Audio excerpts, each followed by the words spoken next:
가끔은 말이죠. 우리가 세운 최고의 계획이 틀어졌을 때 오히려 가장 멋진 이야기가 시작되곤 하잖아요. 바로 단순한 실수, 어쩌면 아름다운 실수에서부터요. 오늘 우리는 세계적인 고전, 빨강머리 앤의 바로 그 상징적인 첫 장면으로 들어가서 어떻게 하나의 착오가 운명이 되었는지 그 여정을 함께 따라가 보려고 합니다. 자, 이야기의 무대는 작은 마을 에이번리입니다. 그리고 이곳엔 이 마을의 모든 것을 꿰뚫어보는 뭐랄까 인간 CCTV 같은 레이첼 린드 부인이 있었죠. 그런데 어느 날 부인의 눈에 아주 이상한 광경이 포착됩니다. 평생 집 밖에 나가는 일이 거의 없던 매슈 커스버트가 제일 좋은 옷까지 차려입고 마차를 몰고 나가는 거예요. 이 작고 예상치 못한 사건 하나가 마을 전체에 궁금증의 물결을 일으키기 시작합니다. 이게 바로 오늘 우리가 파고들 질문입니다. 어떻게 이런 행운의 사고가 초록지붕 집의 그 조용한 삶 속으로 들어와서 상상력으로 가득 찬 한 소녀를 그들 삶의 중심으로 만들었을까요? 놀랍게도 그 시작은 아주 현실적인 계획에서부터였습니다. 우선 초록지붕집의 세계로 들어가서 그곳의 주인인 매슈와 마릴라 커스버트 남매를 만나봐야겠죠. 이들은 아주 조용하고 또 질서정연한 삶을 살고 있었지만 현실적인 문제가 하나 있었거든요. 이 커스버트 남매 성격이 정말 정반대예요. 동생 매슈는요, 낯선 사람이랑은 말 한마디 섞기 힘들어할 정도로 수줍음이 많지만 속은 아주 깊은 사람이고요. 반면에 누나 마릴라는 뭐랄까 원리 원칙을 중시하는 아주 깐깐한 현실주의자죠. 그래서 이 남매가 아주 간단하고 논리적인 계획을 하나 세웁니다. 고아원에서 남자아이를 데려와서 농장 일을 돕게 하자, 이거였죠. 모든 게 아주 명확하고 실용적이었어요. 딱 하나, 사람의 작은 실수가 어떤 결과를 낳을지는 예상하지 못했다는 것만 빼면요. 자, 이제 이야기의 진짜 전환점으로 넘어가 보겠습니다. 매슈가 브라이트 리버역에 도착했을 때 그는 자신의 인생을 통째로 바꿔놓을 아주 작은 실수를 마주하게 됩니다. 그러니까 커스버트 남매의 기대는 아주 명확하고 실용적이었어요. 나이가 들어가는 매슈를 도와서 힘든 농장 일을 거들어줄 그런 튼튼한 남자아이가 필요했던 거죠. 이 계획에는 감성적인 이유 같은 건 전혀 없었어요. 순전히 도움이 필요했을 뿐입니다. 그냥 일손이 필요했던 거죠. 그런데 여기는 남자애가 없었습니다. 이 한마디에 수줍음 많은 매슈의 그 충격과 당혹감이 그대로 느껴지지 않으세요? 계획은 첫 단추부터 완전히 잘못 꿰어진 겁니다. 그리고 바로 이 아이가 앤 셜리였습니다. 커스버트 남매가 원했던 건 순종적인 일손이었는데 그들 앞에 나타난 건 상상력과 생명력으로 가득 찬 하나의 세계였던 거죠. 초록지붕 집으로 돌아가는 그 마차 안에서 매쉬는 이 실수가 단순히 성별만 착각한 게 아니라는 걸 깨닫기 시작합니다.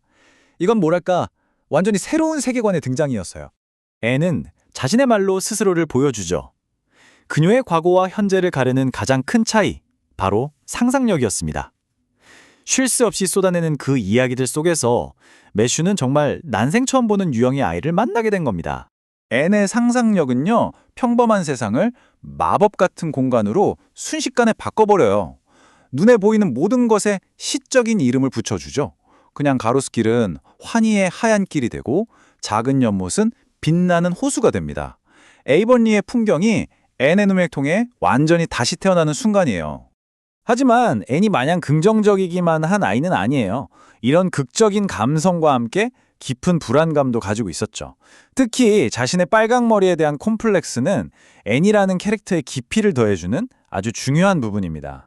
그리고 무엇보다 중요한 건 앤이 집이라는 존재를 얼마나 깊이 갈망하고 있었냐는 점이에요. 그녀는 초록지붕 집을 보자마자 운명 같은 유대감을 느꼈고 그곳이 자신의 진짜 집이 되기를 간절히 바랐습니다. 하지만 그 꿈같던 마차 안에서의 시간은 초록지붕 집에 도착하자마자 냉혹한 현실과 마주합니다. 남자아이가 아닌 앤을 본 마릴라는 경악을 금치 못하고 이야기는 이제 중심 갈등으로 치닫습니다. 과연 이들은 원치 않았던 이 아이를 어떻게 해야 할까요? 앤이 이 실수를 깨닫는 순간 정말 가슴이 아프죠. 그녀의 이 외침 속에는 평생 누구에게도 온전히 환영받아 보지 못했던 한 아이의 슬픔이 고스란히 담겨 있습니다.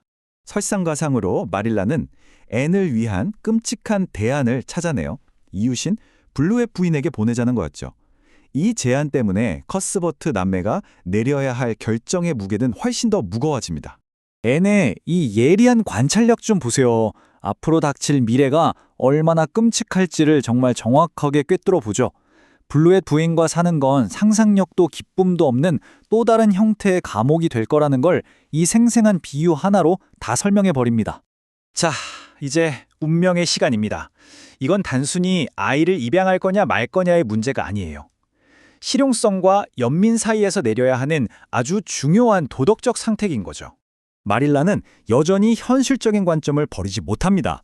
사실 그녀의 이 질문 지극히 타당해요. 틀린 말이 아니죠.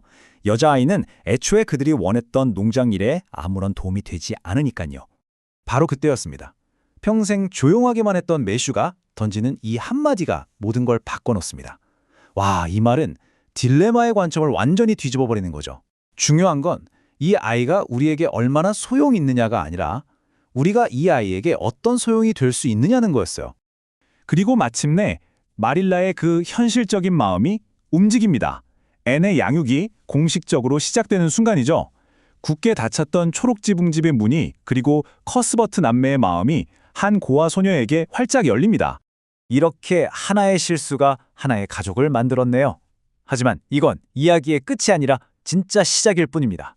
의무와 규칙의 세계에서 평생을 살아온 마릴라와 상상력과 감성의 세계에서 살아온 앤. 이 전혀 다른 두 세계는 과연 조화롭게 함께할 수 있을까요? 그 답은 앞으로 펼쳐질 그들의 시간 속에 있겠죠.